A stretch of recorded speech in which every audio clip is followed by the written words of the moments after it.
Alors donc maintenant on va voir la section d'effets. Donc là j'ai créé, donc on va pas dire que j'ai créé un son, j'ai pris un son initialisé, j'ai rajouté un peu d'unisson et un sub à l'octave inférieure.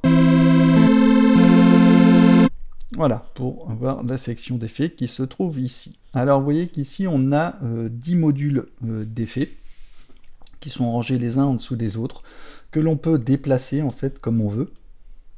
Alors pourquoi on peut les déplacer? Tout simplement c'est que vous activez un effet comme ceci, hein, vous le désactivez comme ceci, et la chaîne d'effets va de haut en bas, c'est-à-dire l'effet passe ici dans ce module, pour ensuite aller dans le suivant, etc., etc. Donc de haut en bas. Donc il peut être utile, par exemple, si vous voulez faire passer la distorsion avant le hyper, et ben on va le faire comme ça. Ça veut dire le son va arriver, le signal va arriver d'abord dans le module de distorsion pour après aller dans le hyper. Il peut y avoir un intérêt, notamment si vous voulez, par exemple, activer la distorsion avant la reverb.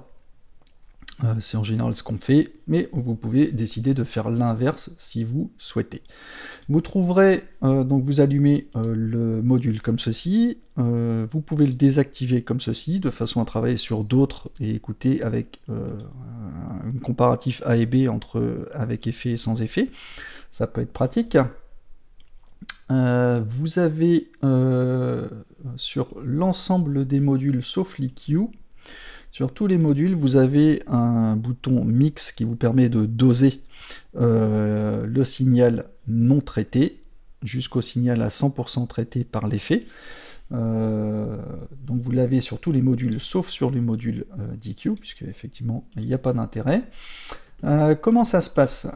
Vous avez la possibilité ici de sauvegarder un preset. Quand vous faites un réglage, vous pouvez aller cliquer là et sauver le preset concernant ce module, mais vous pouvez charger une chaîne d'effets ici comme ceci, soit le verrouiller, soit le charger. J'en ai fait un pour l'exemple, voilà, des RJ Test. Vous voyez, je peux charger une chaîne d'effets. Si vous avez l'habitude de travailler pour tel ou tel son, d'utiliser telle ou telle chaîne d'effets, c'est pratique quand même en un seul coup d'avoir tous vos réglages.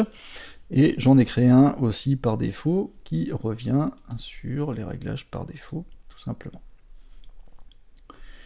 On va commencer avec le premier, le hyper et dimension. Celui-ci il est divisé en deux, c'est pour ça qu'on a deux mix différents. Le hyper et le dimension. Alors c'est un effet de chorus avec des délais en fait qui sont des délais qui sont très petits.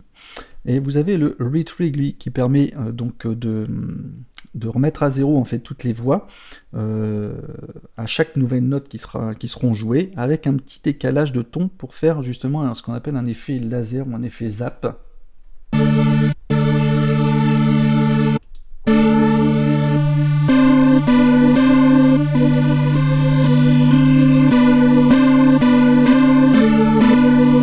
Ici, on a donc le nombre de voix, l'unisson.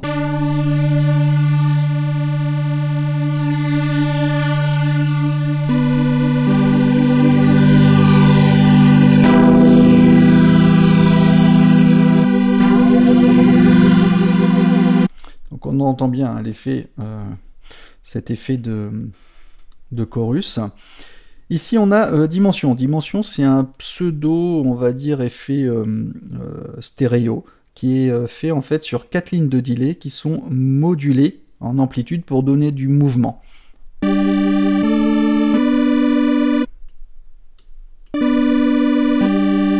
voyez, on sent du mouvement dans le son.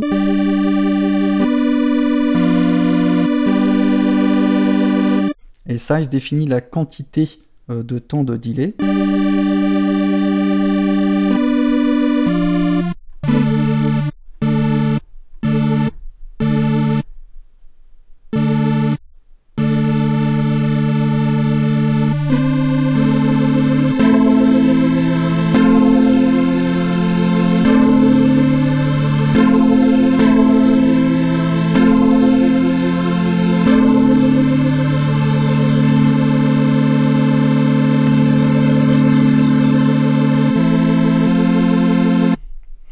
Vous voyez, donc je trouve ce module assez intéressant.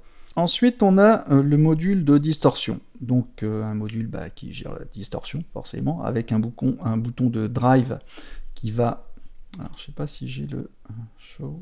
Non, ok. Donc avec un bouton de drive qui va nous permettre d'apporter du drive, doser le gain de la distorsion.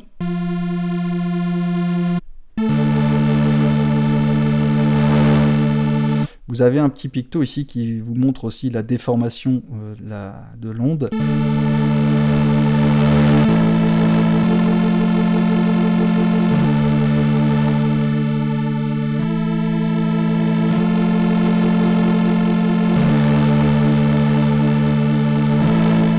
Alors ici, vous voyez qu'on peut, donc par défaut, il est désactivé, mais on peut activer le pré ou post-filtre. Ici, vous voyez que quand je clique sur l'un ou l'autre, on peut activer un filtre. Alors ici, on peut régler la fréquence, la largeur ici, le Q, on va le déplacer à la main. Et ici, un fader qui permet d'aller vers le low pass, après vers le band pass ou vers le high pass.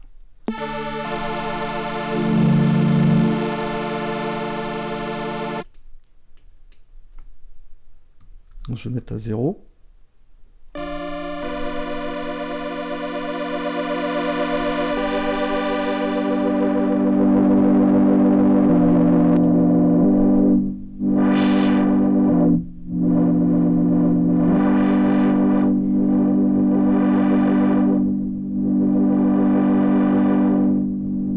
Donc on a divers modes, hein, soft clip.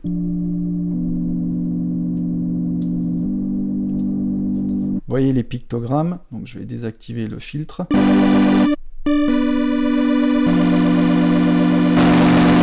Bon, il est très sale celui-là. Vous voyez les différences.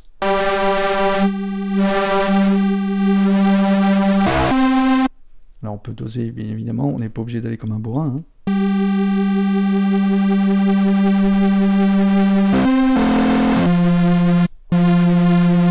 Avec une sinusoïdale.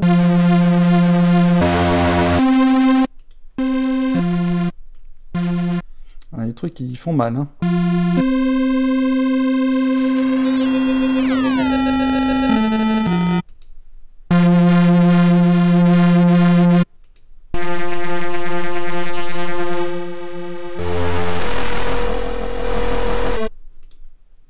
Ah, on a le X-Shaper aussi, qui est assez intéressant parce que là, vous pouvez dessiner carrément vos courbes, ou en sélectionner une, par exemple celle-ci, touc.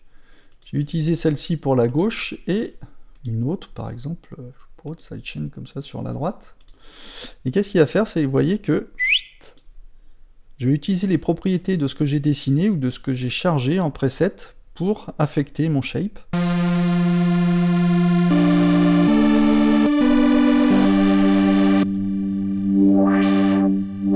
On peut utiliser un LFO aussi hein, pour les moduler les paramètres. On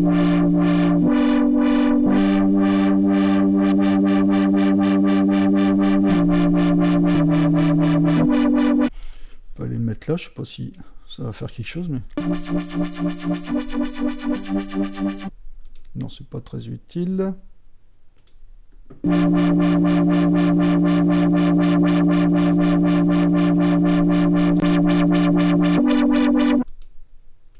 On peut après doser l'intensité.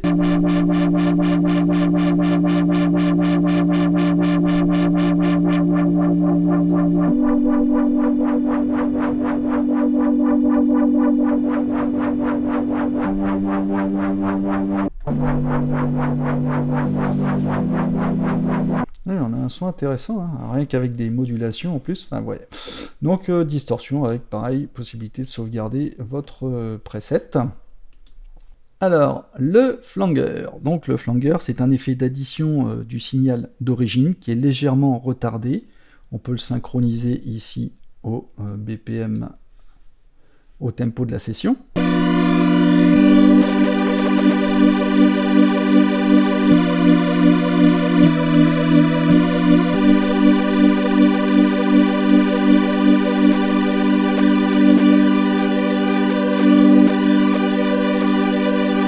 Depth, ça dose l'intensité du LFO, du flanger.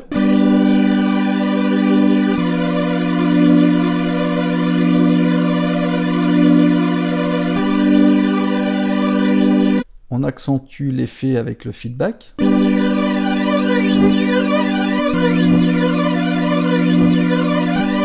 Et la phase décale en fait l'effet à gauche ou à droite.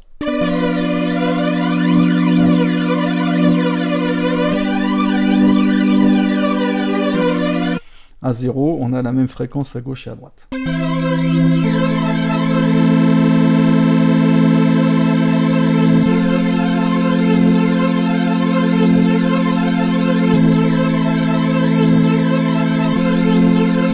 Ok. Après, on a le phaser. Alors le phaser, lui, c'est comme le flanger, c'est un effet de retard obtenu en filtrant le signal qui crée en fait des hauts et des bas dans les fréquences. Souvent, on assimile ça à un son qui siffle. On a les mêmes paramètres, sauf qu'ici, on peut choisir la fréquence.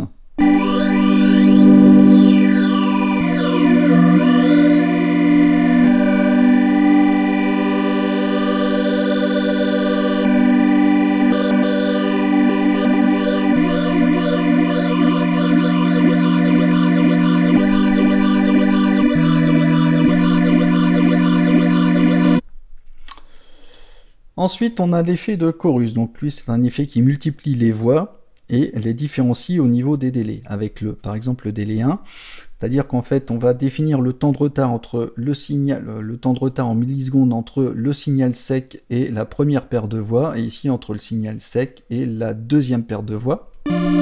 Pareil, synchro au BPM, enfin, au tempo de votre session.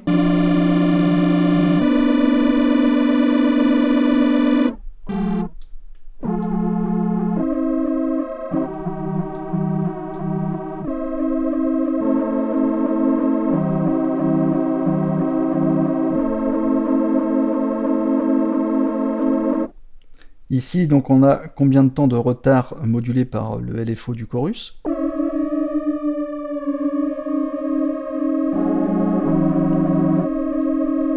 Feedback. Avec un effet low pass. Pareil, là on peut utiliser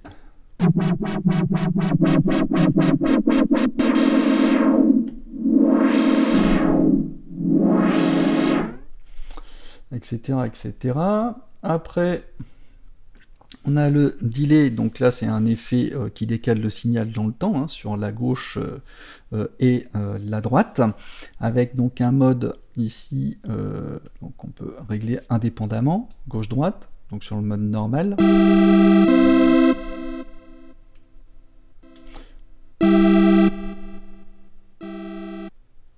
Vous voyez, ça sur la mesure, là une demi.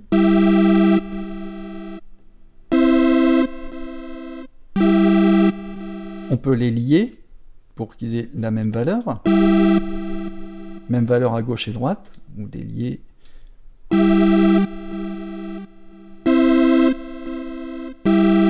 Donc le mode normal ici, c'est le mode stéréo basique, avec les canaux indépendants. Le mode ping-pong ici, c'est-à-dire ce qui est envoyé à gauche va dans le droit et inversement avec du feedback.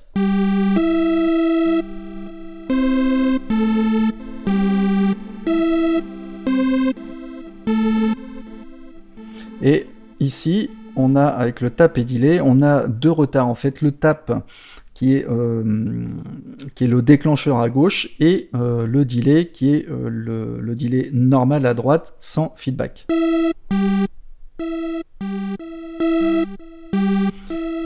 On a ici un offset aussi où on peut régler un certain décalage par rapport au BPM pour aller jusqu'à ici les triolets et les pointés, dots. Okay.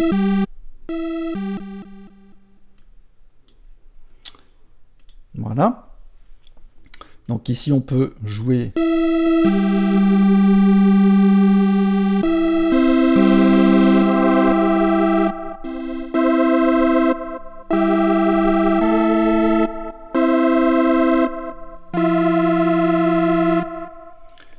ajuster, enfin c'est assez intéressant.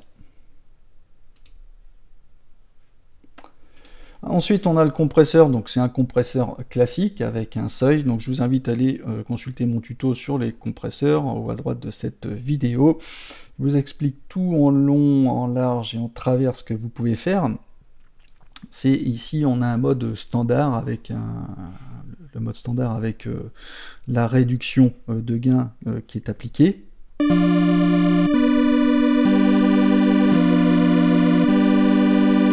Donc tout ce qui est au-dessus du seuil qui est déterminé ici sera réduit en termes de gain. Donc ça va être assez utile, notamment si vous avez des pics qui sont assez relativement hauts, dus au réglage des oscillateurs, ou vous pouvez avoir en fait des sons qui sont surpuissants avec des pics. Vous pourrez les contrôler pour éviter notamment d'aller dans la saturation avec les paramètres du contrôleur. Donc ici le seuil, le threshold, le ratio, l'attaque, le temps que va mettre le compresseur à arriver à son maximum de compression, le release pareil mais pour le retour à la normale, avec ici le gain, compenser le gain si vous avez besoin, c'est le make-up gain, hein.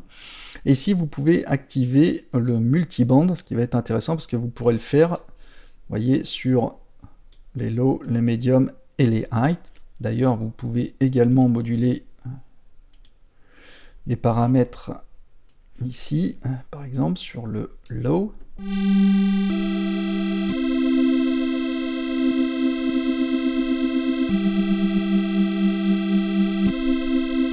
Là, je peux prendre une enveloppe éventuellement.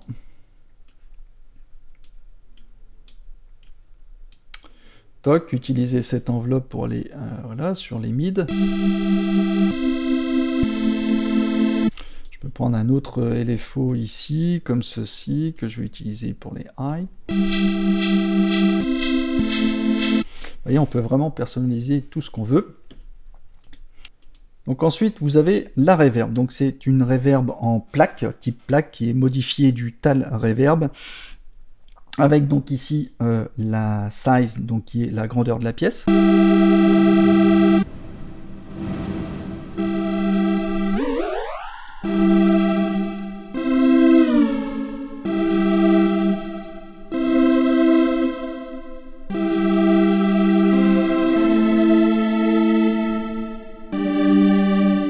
Le délai de reverb.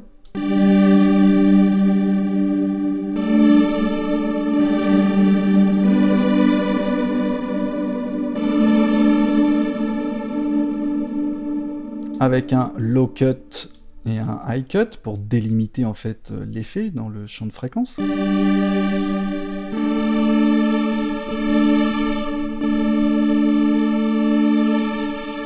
Et là, on l'applique sur les aigus, et là, les moins présents. Donc en général, on fait l'inverse.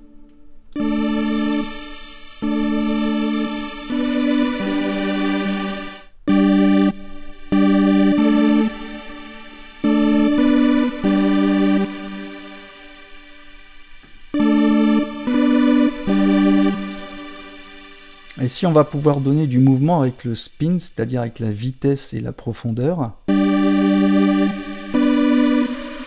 On donne du mouvement dans la reverb. Donc là, j'exagère involontairement.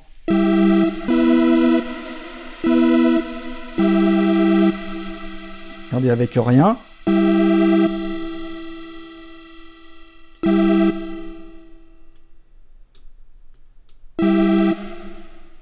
Vous voyez ?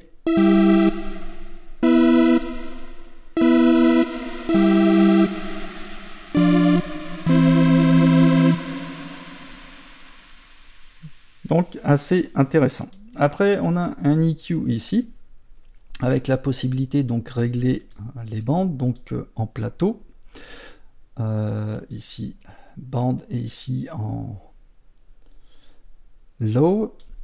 Donc ici, on détermine la fréquence ici par rapport à la coupure. Ici, le Q, donc largeur de bande avec le gain. Ici, par exemple, voyez, en haut, en bas. Donc ici, je reste comme ceci. Ici, en plateau, pareil sur les aigus.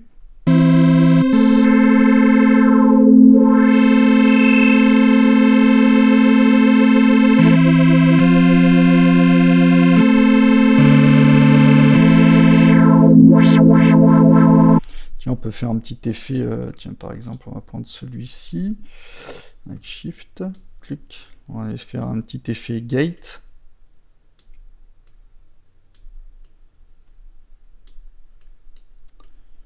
Tuc, tuc, tuc. Et on va le glisser sur la fréquence, voir ce que ça va donner. C'est un peu rapide.